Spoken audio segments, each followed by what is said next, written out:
B2B marketplace and new retail platform for food and grocery, that is Jumbotail, has raised 151 crore rupees of equity capital led by Artal Asia. The company plans to invest these funds in scaling its suite of go-to-market products and services for new and emerging brands to reach mass market consumers through its Kirana store network. So joining me now to discuss this funding and the plans ahead for the company is Ashish Jeena, the co-founder and COO of Jumbotail. Ashish, welcome back to Startup Street. Thanks very much for your time here. Now I think with this latest round, Jumbotail has raised more than 140 odd million in equity so far. Tell us about this latest 151 crores that you raised. How will you be deploying this capital? Focus for this fundraise is to allow us to actually get to every city in our network getting to full profitability at an operational level. We made huge strides over this over the last year. Just over the last 12 months, we've been able to reduce operational burn by about 80%, grow net revenues by 50%. From our last fundraising round, we've been able to actually grow net revenues nearly 4x. The goal is to continue to just keep going deeper and deeper, serve our customers better, allow our brand partners to actually reach more and more retailers through a suite of services that we're creating. Just to start with, currently, how wide have you spread your footprint in terms of customers and Kirana stores across the number of cities? And going forward with this fundraise, what does the expansion plan look like?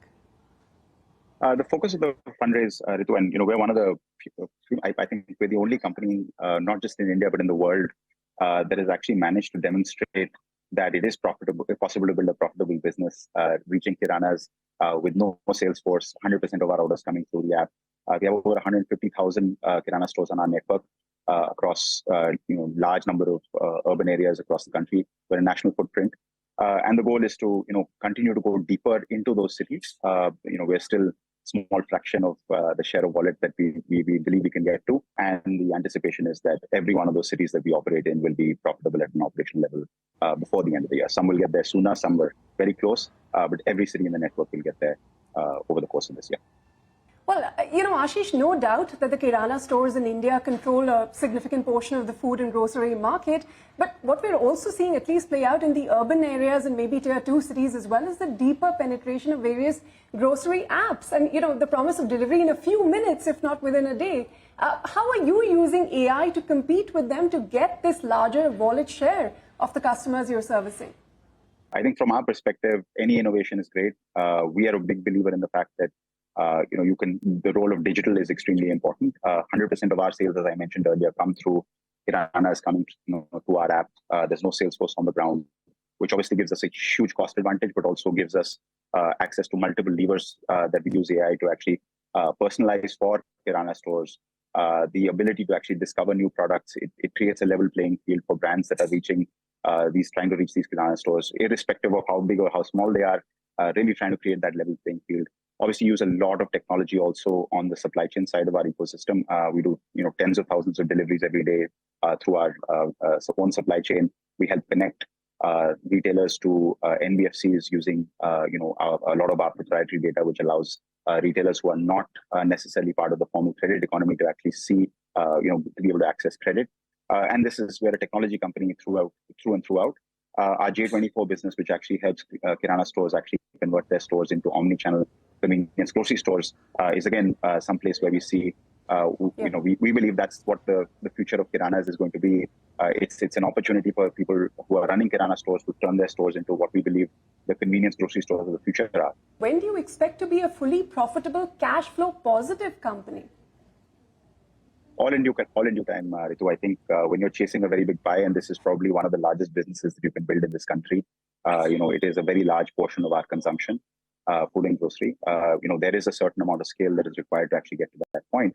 However, we've always believed that whatever scale we add should actually allow us to actually get closer to profitability, and that's the journey. What you saw over the last year was really an expansion in footprint all across the country to be able to acquire that scale. Got to about 2,000 plus stores last year. This year we'll end at more than about 2,500 crores of sales on the platform. But a lot of going deeper into those cities has allowed us to actually substantially reduce the burn, and that's the journey that we anticipate being on over the next year or so. And belief is that, if you continue to operate, we have a playbook. We're going to keep executing that playbook, and it's only a matter of time before we get there. I'm pretty confident we'll be the first one in the ecosystem that keeps that.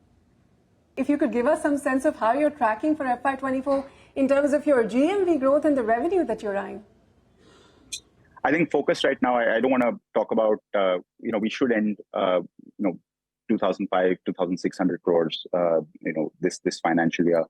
But the real focus, I think, for us is how do you actually take that growth and use that to go deeper into the cities? That's really the focus. Even at those numbers, we're probably, if you think about the total size of the market in the cities that we're in, we're only scratching the surface, probably low single-digit percentage points. So there's a lot of growth possible in these cities alone, and that's what we're focusing on. The good news is that growth actually comes with improved profitability, and that's really the journey that we continue to focus on. And we're very excited about what the remaining year has to hold. All right. On that note, Ashish, always a pleasure speaking with you. Thank you very much for your time here on CNBC TV 18.